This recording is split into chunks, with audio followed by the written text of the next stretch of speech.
हम लोग फिजिक्स का ऑब्जेक्टिव क्वेश्चन आंसर कर रहे हैं, जिसमें कि गति चैप्टर का पहले कर चुके हैं पिछले क्लास में, और अभी हम लोग करेंगे बल तथा गति के नियम।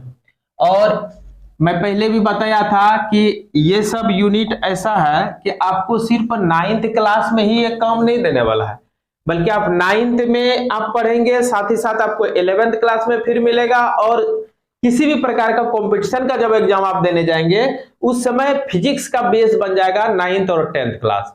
आप टेट का एग्जाम दीजिए, या रेलवे का दीजिए, एसएससी का दीजिए, बैंकिंग का दीजिए, या किसी भी प्रकार का पीसीएस तक का एग्जाम आप देने जाएंगे, तो बेसिक क्वेश्चन कुछ ना कुछ एक आध क्वेश्चन कभी कभी उठा लिया जाता है।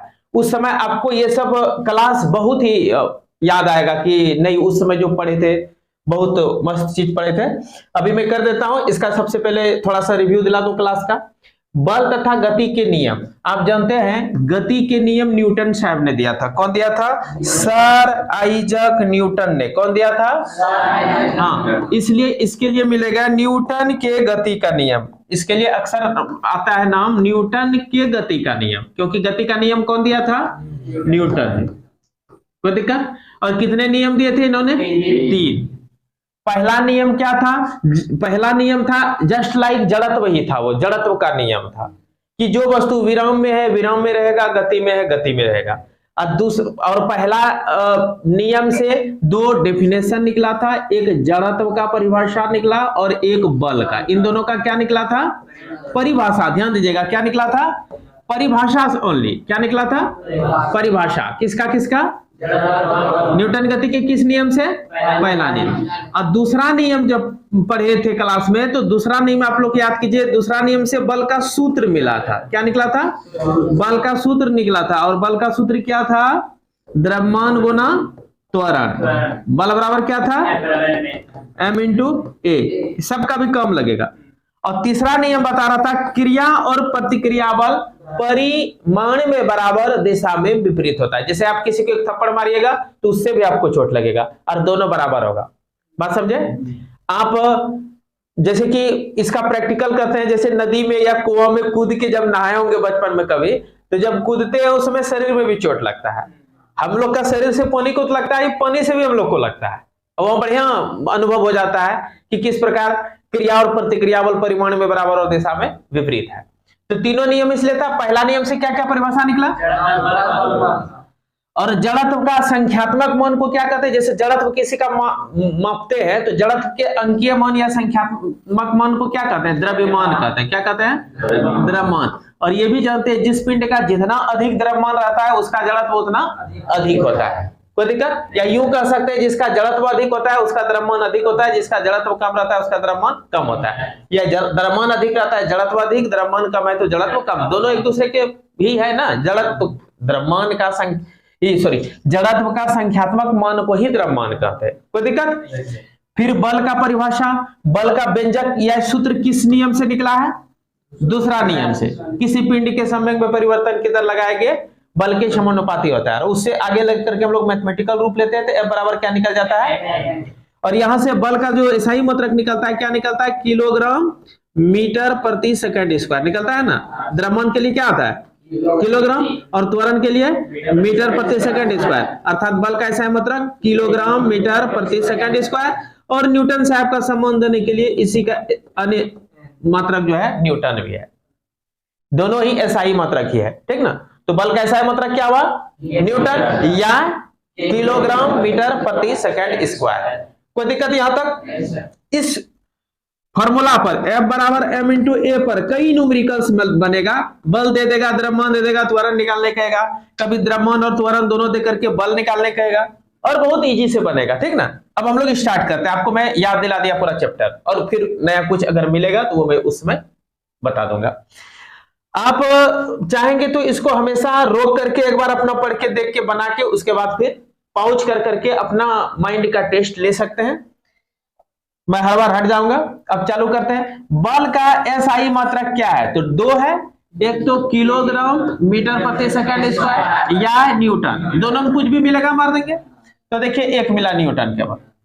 सभी वस्तुएं अपनी विराम अपनी अवस्था में परिवर्तन का विरोध करती है, मतलब वो विराम है तो विराम में ही रहना चाहता है और गति में है तो गति में रहना है। और यह गुण क्या कहलाता है? यही गुण तो जड़त्व कहलाता है। क्या कहलाता है? जड़त्व। कि जड़त्व क्या है? तो जड़त्व प्रत्येक वस्तु अपने विराम की अवस्था अथवा सरल रेखा में एक समान गति की अवस्था बनाए रखने की प्रवृत्ति होती है, यह एक गुण होती है, और इसी गुण को क्या कहते हैं? जड़त्व कहते हैं। चलिए आगे बढ़ते हैं। द्रव्यमान और वेग के गुणनफल को क्या कहते हैं? द्रव्यमान और वेग के गुणनफल को क्या कहते थे? एक राशि हम लोग संवेग पढ़े थे, संवेग बराबर द्रव्यमान गुना वेग, यानी संवेग का संकेत हम लोग पी लिए थे, P बराबर m इंटू वी।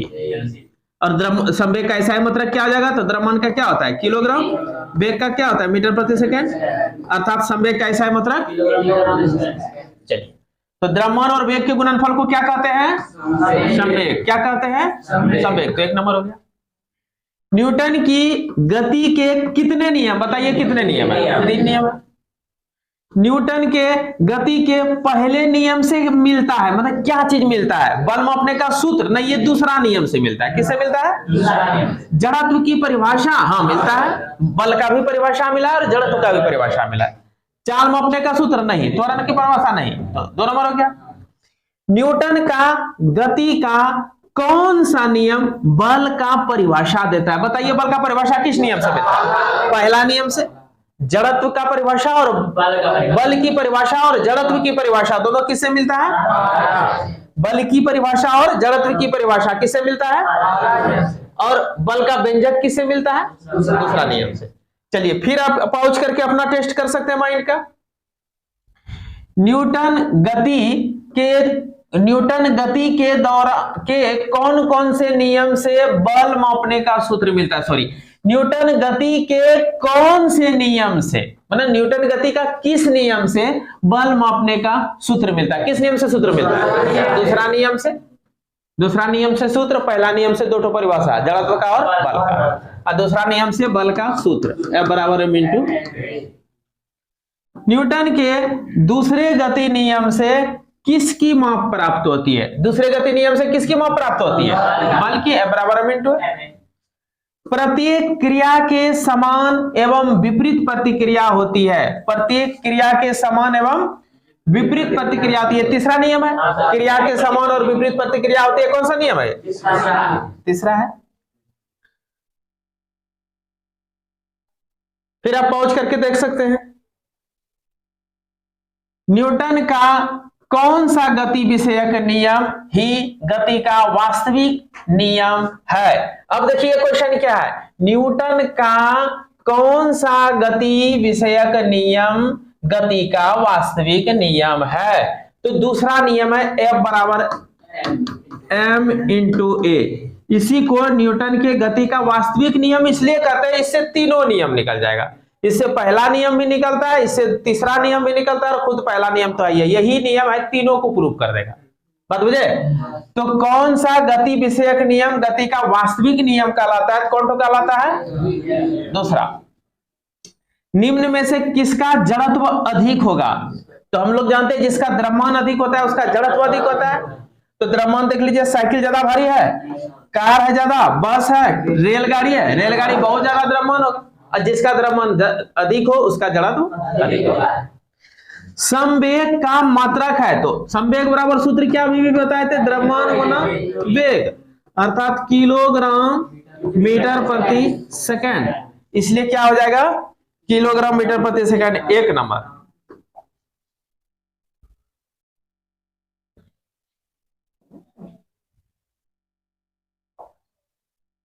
अब देखिए, m द्रव्यमान की वस्तु जिसका वेग v है, संवेग क्या होगा? तो संवेग क्या होगा? द्रव्यमान गुना वेग, m v। संवेग कितना हो जाएगा? m v द्रव्यमान गुना वेग।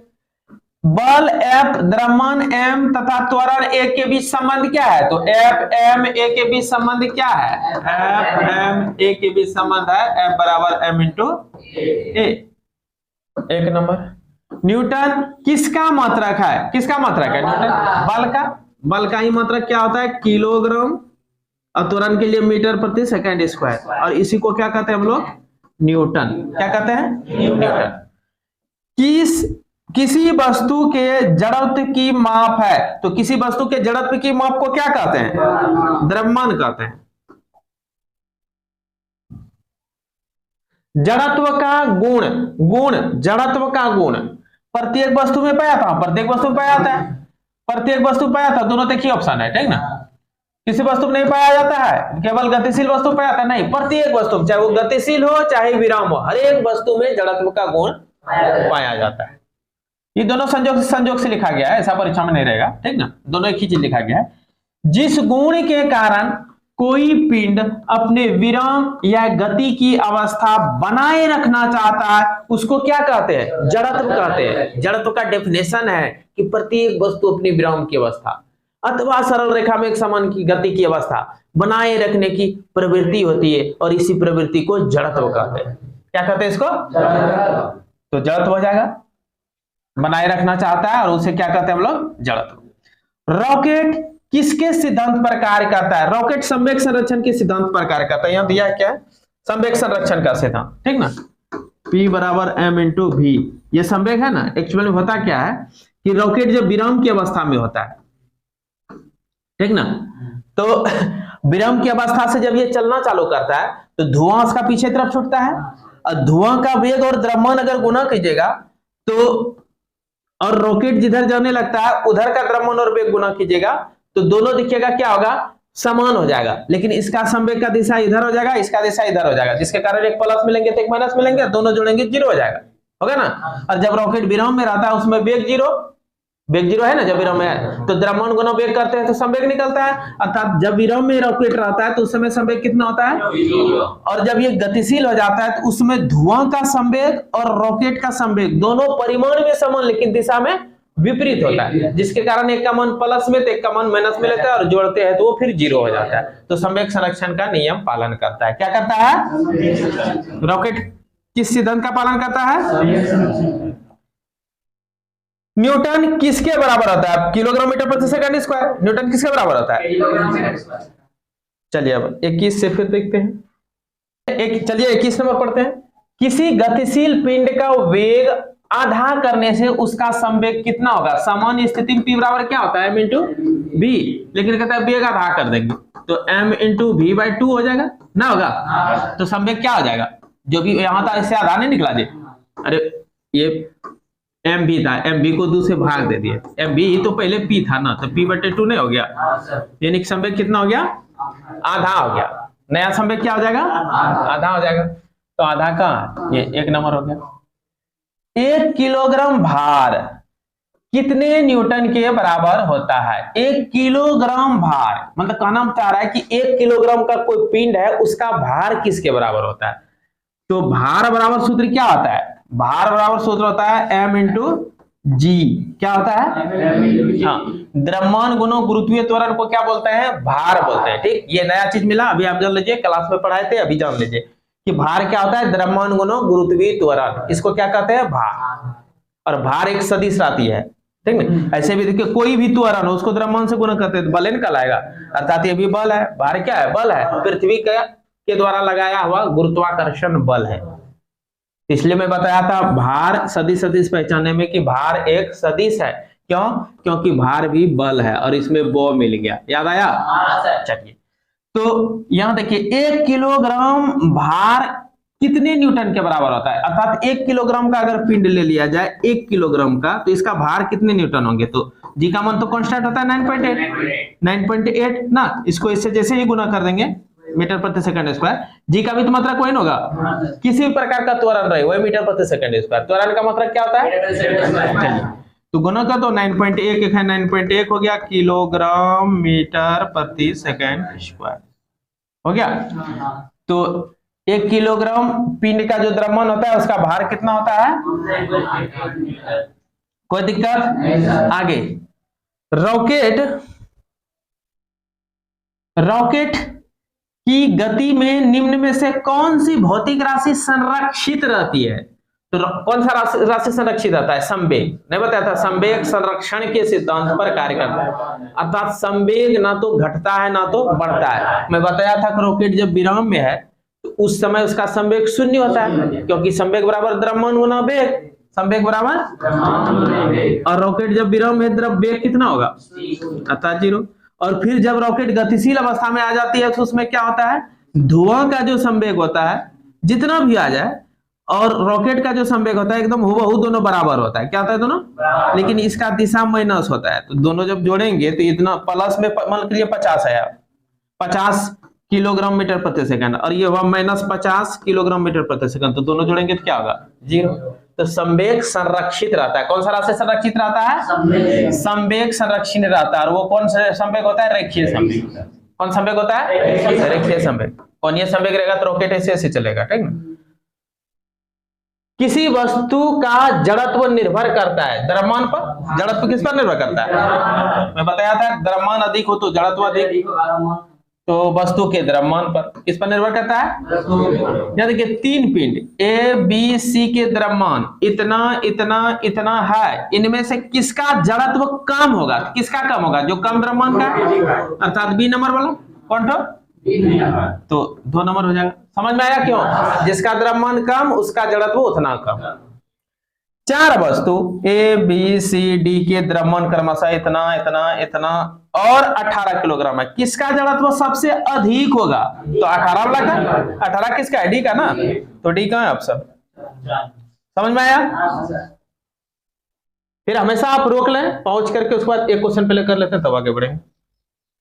यदि 2 वस्तु ए और बी के द्रव्यमान क्रमशः इतना इतना हो तो अब कौन भारी है, बी, बी भारी है ना जी, ये हल्की है, तो ए का जड़त्व बी के जड़त्व से अधिक होगा, नहीं, बी का जड़त्व ए के जड़त्व से अधिक होगा, हाँ, तो 2 नंबर हो जाएगा।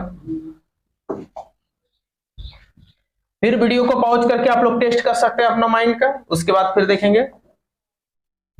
2 किलोग्राम द्रव्यमान वाली वस्तु को इतना दर से त्वरित करने में कितना बल लगाना पड़ेगा। देखिए द्रव्यमान भी मालूम है, त्वरण भी मालूम है, निकालना क्या है, बल। तो बल बराबर द्रव्यमान गुना त्वरण, तो 2 गुना 5 कितना हो जाएगा, 10 किलोग्राम मीटर प्रति सेकंड स्क्वायर। इसी को क्या कहेंगे, 10। फिर इतना द्रव्यमान वाली वस्तु को इतना दर से त्वरित करने के लिए, अर्थात एम भी मालूम ए भी मालूम, तो कहता है कितना बल लगाना पड़ेगा, एफ क्या होगा, तो द्रव्यमान गुना वेग, अर्थात 4 दूनी 8 किलोग्राम मीटर प्रति सेकंड स्क्वायर, अर्थात 8 न्यूटन। न्यूटन ही किलोग्राम, दोनों एक ही चीज है, वैसा ध्यान रखना है, ठीक ना। 1 किलोग्राम द्रव्यमान पर 1 न्यूटन बल लगाने पर कितना त्वरण उत्पन्न होगा। देखिए बल का मान दे दिया है, द्रव्यमान का मान दे दिया है, ए का मान निकालना है। बल कितना है, 1 न्यूटन, द्रव्यमान कितना है 1 किलोग्राम, तो कहता है उस पर त्वरण कितना होगा, ए कितना होगा, तो 1 से भाग लगेगा, 1 होगा, यानी कि 1 मीटर प्रति सेकंड स्क्वायर। कितना जाएगा त्वरण, 3 किलोग्राम द्रव्यमान, एम कितना है 12 न्यूटन, एफ कितना है 12 न्यूटन बल लगाने पर उस पर त्वरण कितना होगा, ए निकालने का है, तो वही एफ बराबर एम इंटू ए। एफ का मान कितना है 12, एम का मान कितना है, ए निकालना है, तो भाग लग जाएगा, 3 चौके अर्थात 4 मीटर प्रति सेकेंड स्क्वायर, 1 नंबर हो जाएगा। फिर आप पॉज करके थोड़ा अपना टेस्ट ले सकते हैं ब्रेन का, उसके बाद मेरा मिलान करिएगा। 3 क्वेश्चन आया। 6 किलोग्राम द्रव्यमान की वस्तु इतना न्यूटन बल लगाने पर उत्पन्न त्वरण क्या होगा, तो वही बल को फिर भाग दे देंगे किससे, द्रव्यमान से, 6 छाके 36, ए बराबर कितना निकल जाएगा 6 मीटर प्रति सेकंड स्क्वायर। इतना द्रव्यमान की गेंद में इतना त्वरण उत्पन्न करने के लिए कितने बल की आवश्यकता होती है, एफ बराबर वाट, तो द्रव्यमान गुना त्वरण, बल बराबर क्या होगा, द्रव्यमान गुना त्वरण।